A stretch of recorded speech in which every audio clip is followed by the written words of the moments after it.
Welcome to Sports Beat KC. Rustin Dodd is here, and so am I, Blair Kerkhoff with the Kansas City Star, and we're here to talk about Kansas. And Rustin, right off the bat, the Jayhawks this weekend achieved their season-long goal of reaching the Final Four. How about that?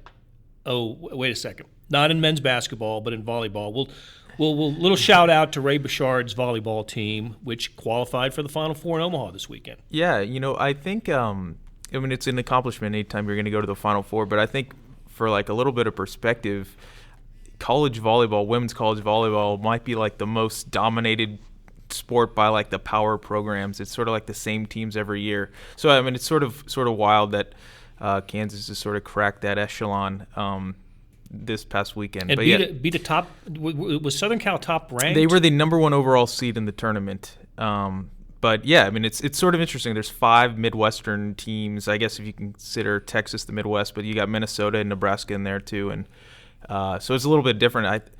I think like Penn State has won 6 of the last 8 national titles. They're not in there, and there's no West Coast team in the Final Four for the first time in like 20 some years. So yeah, it's sort of a 5 years ago, I think Kansas volleyball, they were like 500 or something, barely beating any Big 12 team. So it's sort of been a consistent but pretty rapid rise as well. And it must be a Big 12 sport because Texas is also in the Final Four. two Big 12 and 2 Big 10. Mm-hmm. And we had the volleyball and Final Four in Kansas City here a couple of years ago. It's one of the ones that Penn State won, and fantastic crowds. I imagine there won't be an empty seat in the house on Thursday when Kansas plays in Omaha, University of Nebraska. I understand they have a pretty good record against the Huskers over the years. Yeah, well, they're winless, 86-1, which I'm not really sure how they tied in volleyball, but apparently they played a 2-set match. But yeah, if anybody's thinking about going up there, I think that tickets are going to be difficult to get. It might be sold out, which is surprising that you're going to get 16,000 in there for volleyball, but it seems like it's going to be about 14,000 Nebraska fans. Okay, Saturday night, Kansas played Oregon State, the annual game at Sprint Center, and I thought it was fascinating on a couple of fronts. And the way the game progressed, Kansas finds itself down 11 at halftime. I know we always talk about playing with energy and without energy, and I thought this was just a great example. I didn't see much energy out of Kansas in the first half, and I thought that Oregon State really took it to them, especially the lefty, Tinkle, is that his name, who hit the 5 threes. It was the lefty. He was really, really good, and Kansas, I thought, was back on its heels. And then a second half, unlike, I guess, any that I've seen a Bill Self-coached team have, in that not that they dominated, because they've dominated good teams and halves before, but they dominated with basically the same guys on the floor for almost the entire half, which sets up all kinds of questions and possibilities for the Jayhawks. And just why don't you take us through what happened and how that second half unfolded and what we saw there? Yeah, I think it's actually probably one of the better halves of basketball I've seen Kansas play on the offensive side.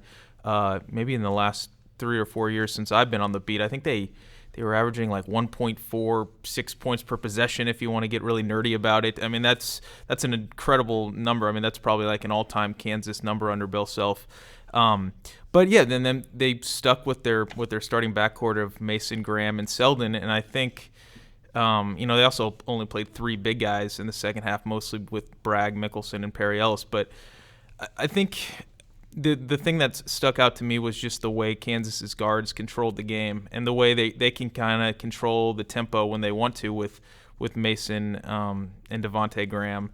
And I think, as you alluded to, it does bring up some questions moving forward about exactly what this rotation is going to be and who's going to be on the floor.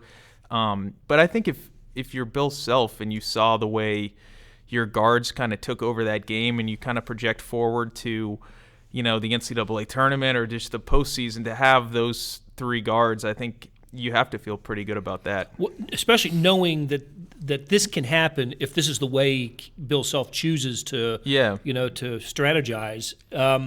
I thought at first he was sending a message to his team that didn't like the way they performed in the first half, and some guys were going to pay for that with time on the bench.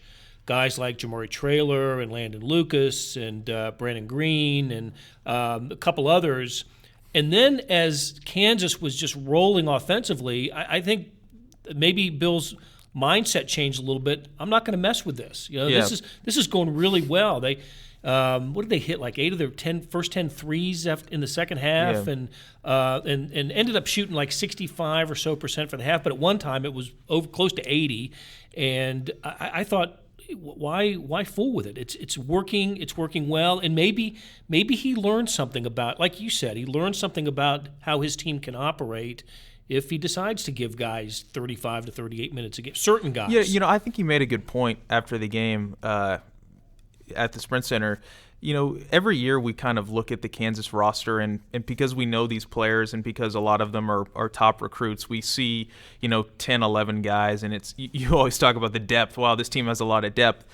But, you really don't need a lot of depth in college basketball with the timeout situation, and Kansas was going to have a week off, and I think maybe that played a little part into it, although maybe not. But he mentioned that the 2012 team that went to the Final Four and had and went to the national championship game, they played basically 7 guys. And if you looked at that team, the 7th guy was Justin Wesley, who didn't really even play the next couple of years and was not even a rotation player. And the 6th player was Connor Tehan, who was not, he was just a role player and a shooter off the bench. I mean, that team made it to the Final Four with 5 really legitimate good college basketball players. And I think, he said the same thing about the 08 team as well. They played 7.5 guys, with Cole kind of being their 8th. And sometimes never got into a game, Cole Aldridge. So I think if you have 7 or 8 guys, and Kansas can probably cull together 7 or 8 guys from what they have, I mean, that's really all you need. But I do think he had mentioned this the couple of days before, how it's still just sort of a puzzle with the front court. And we've talked about it a lot, but maybe, less is more. Maybe, when you have fewer guys out there and you just let them play, maybe it's easier for guys to get in a rhythm and for that to work. Well, but that brings up a kind of a constant theme that we've explored, is the development of Sheck Diallo. I mean, he's got to play to develop, and he didn't play in the second half on Saturday, and I think the common opinion is, if Kansas is going to reach its potential, Diallo is going to need to be a major contributor, and that can't happen from where he's sitting. So I got to think that if there was a message being sent to the players, that's all well and good, but it's at some point, and pretty soon, as that non-conference games start to dwindle, the number of non-conference games, Diallo has to play and has to learn the game at this level and develop if Kansas is going to be the team that they think they can be. Yeah, I think he can and will.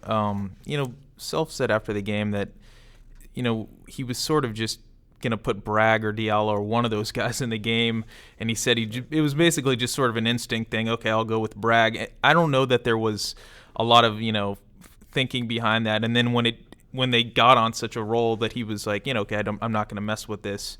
So I don't think there was as much calculated strategy to keep Diallo on the bench for the second half if it was necessarily a message. Obviously, he's still incredibly raw and still developing and still is going to make his share of mistakes on the floor. But I don't know if that was something you would take away from and say, okay, this is a sign of the future playing time for him or anything like it. Like it might be for Traylor or Lucas, because that was maybe the first time I've seen in at least the last year or two, sometimes he goes away from guys, but he rarely goes away from Jamari Traylor. It seems like that was one of the first times where he was just kind of stashed him on the bench for the entire second half, and he was sort of a non-factor. And we referred earlier to energy. That's the one thing with Traylor that I've always kind of admired about him, is he's always been a big energy guy. When he was on the floor in the first half, didn't bring much of anything. And look, Oregon State they came into the game with a 7-1 record. They had a couple of nice wins. I think it's a pretty decent team, above average, top half of the Pac-12 type of team this year, and they've got some size. Yeah. And that bothered Kansas. Kansas ended up conquering it in the second half, I think, with perimeter shooting and just great transition basketball. I thought Mickelson, when he played, I thought he was pretty effective, especially in the second half. I thought he gave him some good moments. I didn't realize he had the range that he did. Knocked down a couple of 14, 15-foot jump shots early in the second half. So yeah, going forward, I don't know who those guys are. The big guys are going to be. I mean, we all feel pretty good about the three guards, and he's going to. That's the other thing that Bill Self said after the game is how much he just that's the identity of his most successful teams. It's not the developing of the bigs and the high low. It really is the backcourt and the guard play. To me it's anybody's guess which front court players are going to be the minutes leaders on this team. Yeah, and he made a good point, or Self made a good point about Mickelson after the game. He sort of brought up that, in the first half I think he played something like 4 or 5 minutes, but he was still trying to rotate in Lucas and Traylor at that point, so he didn't play as much even though he started. And the coaches kind of looked at the box score at halftime, and they saw that he had a couple of rebounds and a block shot and a steal. And I think that's sort of kind of what Mickelson brings you is he's not going to really look that impressive getting off the bus. And even when he's in there, it's not like nothing really looks easy, but he is active. And if you look kind of the numbers, rebounding wise and block shots wise, I think he's always kind of been probably a little bit underrated in terms of what he brings when he's on the court compared to a Landon Lucas or a Jamari Traylor. So I think he's helped himself at least stay kind of in the mix for the next couple of weeks. And we'll see what happens when conference play begins. Okay, we'll give Mickelson the up arrow. Yeah, he's trending up. Trending up. Before we leave this topic, teams that are in Kansas's category, that is the perennially top 5-10 teams in the country. They recruit at the highest level. They're the ones that land 5-star guys, 4-star guys, and in Kansas, for this year, stockpiled. They've got a large roster, a deep roster, and if they continue to play, if Bill Self continues to play just 7 or 8 guys, I mean, some guys are going to sit who were highly recruited guys and expected to play. And I guess it's just the way of the world now that with programs like Kansas and Kentucky and Duke and others, they transfer from those programs too. If you're not playing enough or you're not playing a lot, you're going to move on. So there was a time when if you were a fan of one of those programs and one of your stars wasn't playing or getting enough time, you really feared that he was going to transfer. But I don't think people think like that anymore. I think that you almost accept that as the cost of doing business and recruiting, that you're going to lose guys that do not play as much as they think they should. Yeah, I think that's right. And if you look at kind of Kansas's roster, it's a little bit different because a lot of the guys, I mean, I guess you've got Diallo and Bragg in the mix, but most of the rotation is older. So even the guys you're sitting, for instance, Landon Lucas is a 4th-year junior. He's already redshirted.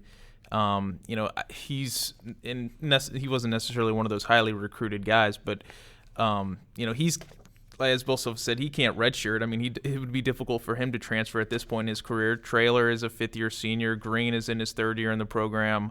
Svi is in his 2nd year. But it's not necessarily like they have freshman or sophomore guys that are were top 50 recruits that can't get on the floor. Right. I think moving forward, I think there's I don't know if I have a great point here, but I think there is Bill Self has some ways he can go with this thing. You've got the box score from the game in your hand. Read me what were Perry Ellis's points, rebounds. Ellis said he had 13 points, 9 rebounds. Okay. He was 4 of 10 from the floor. Decent game, but kind of his MO lately. Yeah. It's nothing that you want to be. It's nothing that you can criticize too much. But I don't necessarily think he's been. He didn't rise above. No, he didn't give you the Big 12 Player of the Year type of performance, and I think that's been kind of the case the last couple of games. No, I think that's right. I mean, they have struggled to score in the post the last 3 to 4 games. Even against Holy Cross and Harvard, they weren't necessarily playing that well inside. And I think that there's still one criticism of this team, or one thing you worry about heading into conference play is if Perry Ellis isn't playing at a really high level, you're really relying on the jump shot to score, and you're really relying on those guards to score a lot of points. And I think Perry, if you look at his numbers, it's hard to say he's in a slump, or it's hard to say he's, in some sort of funk, as you might say. I think that might be a little bit overblown, but I do think he hasn't been maybe to the caliber that Bill Self was hoping, that if he could take another jump and sort of be an All-American candidate or a fringe All-American candidate. I don't think he's quite been that. Over the last 2 weeks since they got back from Maui. It's funny how, we talk a lot about the guards and the rotation there and Diallo's development, and he's the one guy we just sort of take for granted. Yeah. It's going to give you 13 and 9, but it's, to me, again, it's almost like not enough. He leaves you wanting a little bit more. And for me, anyway, as the final couple of, we have 4 or 5 non-conference games left before league play starts in January. That's something I'm going to keep an eye on, is how Perry Ellis plays, and against Montana, I guess they have on Saturday, and their big non-conference game. There's one big one left. It's San Diego State, at San Diego State, on the a week from tomorrow. Right before from Christmas. Tuesday night. Yeah. So that's something I'll be looking at. How about yourself? What with the handful of non-conference games left before, I want to say January 2 is the league opener.